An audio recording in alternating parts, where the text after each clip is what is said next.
Bonjour tout le monde. Pour tous ceux qui trouvent ma vidéo sans passer par mon site internet, je me présente, mon nom est Gilles Urtubise et mon nom de scientifique multidisciplinaire, autodidacte et inventeur est Gilles Lauzon Urtubise et je suis le propriétaire et le fondateur du site firsthumanmultiintelligence.com. Donc, le titre de la vidéo est le même que celui d'avant, sauf que cette fois-ci, c'est la partie 7. Donc, je répète quand même, le titre, c'est « Comment est née notre galaxie, la Voie lactée, et son évolution jusqu'à présent ». Partie 7, qui est la suite de la partie 6. Donc, cette vidéo-là est faite avec une partie du texte de l'article de Les trous noirs 4 de 4, qui est publié sur mon site. Donc, cette partie d'article commence par et la naissance de la nouvelle sphère céleste noire supermassive Phi coïncide avec la naissance de la nouvelle galaxie, la Voie lactée. Et juste après sa naissance, la nouvelle sphère céleste noire supermassive Phi procède simultanément à la production de nouveaux mariages gravitationnels et de nouvelles orbites de capture gravitationnelle avec tous les objets qui ont été décrits au numéro d'avant, donc 17.22.2.5.2.1 jusqu'au numéro 17.22.2.5.3.4. Non, point 3. Donc, je poursuis dans le paragraphe suivant, donc, qui est le et. Donc, il commence par 17.22.2.5.3.4 pour retenir et contrôler gravitationnellement tous les objets qui sont disponibles au moment de la formation et de la naissance de la nouvelle galaxie, la Voie lactée. Parce que c'est ça, la galaxie, la Voie lactée, naît en même temps que la sphère céleste noire Phi, qui survit, en fait, que sa mère meurt, mais donc la sphère céleste noire supermassive ancestrale mère meurt, qui était celle qui était au centre de la plus grande galaxie, des deux galaxies qui se sont croisées. Et donc, la sphère céleste noire supermassive Phi, elle survit et elle devient celle qui est au centre de la nouvelle galaxie, la Voie lactée. Et en fait, elle naît en même temps que la Voie lactée. Ou le paragraphe suivant, 17.22.2.6.4, une zone non désertique avec une quantité d'objets gravitationnels et d'objets non gravitationnels qui varient entre faibles et moyennes. De sorte que cela a pour conséquence d'exercer une influence sur les pourcentages des numéros qui sont de 17.22.2.6.1 point et 17.22.2.6.2 point, qui est inversement proportionnel à la quantité d'objets gravitationnels et d'objets non gravitationnels de la zone non désertique. En d'autres mots, plus la quantité d'objets gravitationnels et d'objets non gravitationnels de la zone non désertique est élevée, plus elle aura pour conséquence de faire diminuer les pourcentages des numéros 17.22.2.6.1 et jusqu'au et du numéro 17.22.2.6.2 point. Donc, et le paragraphe suivant, donc, est 17.22.2.7 point. En conclusion partielle concernant l'origine possible des 56 galaxies satellites actuelles de la Voie lactée, il est possible qu'au moment de la naissance et de sa formation, que son nombre de galaxies capturées soit inférieur à 56.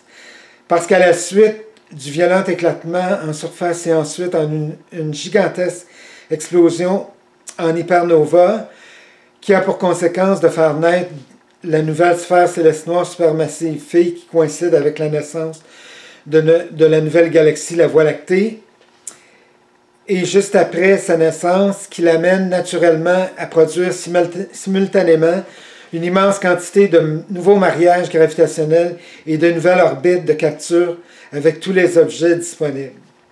Et parmi ces objets, il y a toutes les galaxies satellites disponibles qui peuvent varier en termes de nombre entre 150 et 56 galaxies satellites possibles, des 56 galaxies satellites actuelles de la Voie lactée. Parce qu'une grande quantité des 56 galaxies satellites qui sont, par hypothèse, entre 50 et 56, elles proviennent toutes de la sphère céleste noire supermassive ancestrale mère et de la sphère céleste noire supermassive petite. Donc, au moment de leur rencontre. Donc, parce qu'à la suite de la transformation complète de la sphère céleste noire supermassive plus petite, qui est en débris et objets gravitationnels, cela a pour conséquence. Par contre, si la petite sphère céleste noire de la petite galaxie a des galaxies satellites, quelques-unes avec elle, bien c'est clair que toutes ces galaxies-là restent intactes. Parce que la transformation de la petite galaxie en objet et en débris, ça n'a rien à voir avec les galaxies satellites qu'elle avait. Et donc, toutes les petites galaxies satellites, elles restent intactes. Et je poursuis, parce qu'à la suite, donc, cela a pour conséquence de faire rompre tous ses mariages gravitationnels et ses orbites de capture qu'elle avait antérieurement avec tous ces objets gravitationnels et non gravitationnels, ainsi qu'avec ces galaxies satellites, ainsi qu'avec ces quelques galaxies satellites possibles. Et donc, qui sont proportionnelles en termes de nombre à la masse de la sphère céleste noire plus petite. Donc, forcément, une sphère céleste noire plus petite, une galaxie plus petite, a une chance d'avoir un nombre de galaxies satellites capturées qui est plus petit que celui de la sphère céleste noire ancestrale mère, qui elle est une grosse galaxie, donc qui est beaucoup plus grosse que la plus petite. Et donc qui sont proportionnels en termes de nombre à la masse de la sphère céleste noire supermassive ancestrale mère, de manière à les laisser libres à se déplacer en droite ligne et à partir du moment où leur ancienne capture gravitationnelle est rompue à cause du décès de la sphère céleste noire supermassive plus petite. Et donc, je change par... Ben à ce moment-là, c'est la nouvelle sphère céleste noire supermassive fille qui s'organise pour capturer ces objets-là qui sont devenus tous libres à la suite du décès de la petite galaxie, de la petite sphère céleste noire plus petite et en même temps de la petite galaxie. Parce qu'à partir du moment où le moteur gravitationnel de la petite galaxie meurt, décède, ben à ce moment-là, c'est la plus grosse des deux qui prend le contrôle. Et c'est partiellement la même chose pour la sphère céleste noire supermassive ancestrale mère, qui est partiellement décédée en faisant naître une nouvelle sphère céleste noire fille, si elle s'est trouvée à faire rompre... Ah oui, c'est ça. Si elle s'est trouvée à faire rompre tous ses mariages gravitationnels et ses orbites de capture gravitationnelle qu'elle avait antérieurement avec tous ces objets, ainsi qu'avec ces galaxies, qui sont proportionnellement en termes de nombre à la masse de la sphère céleste noire supermassive ancestrale mère, ben cela a pour conséquence que à ce moment-là, c'est la sphère céleste noire fille qui s'occupe immédiatement de procéder à la capture de tous les objets au cas où la sphère céleste noire mère, en décédant, ça a pour conséquence seulement de faire éclater de faire rompre tous ces liens gravitationnels et tous ces mariages gravitationnels. À ce moment-là, c'est la fille qui s'organise pour les capturer, les recapturer. Et donc recapturer tous les objets qui appartenaient à sa mère. Ou par hypothèse, non, parce qu'en donnant naissance à une sphère céleste noire supermassive fille, la mère s'est trouvée à transférer à sa fille tous ses mariages gravitationnels et toutes ses orbites de capture gravitationnelle qu'elle avait antérieurement avec tous ces objets, ainsi qu'avec ces galaxies satellites. Et c'est plutôt ce que je crois. Compte tenu du fait qu'il y a juste eu un changement de volume entre la mère et la fille. Donc, en principe, tous les liens gravitationnels auraient dû survivre et été transférés à la fille, comme tous les mariages gravitationnels que sa mère avait aussi. D'autre part, et dans un autre cas comme dans l'autre,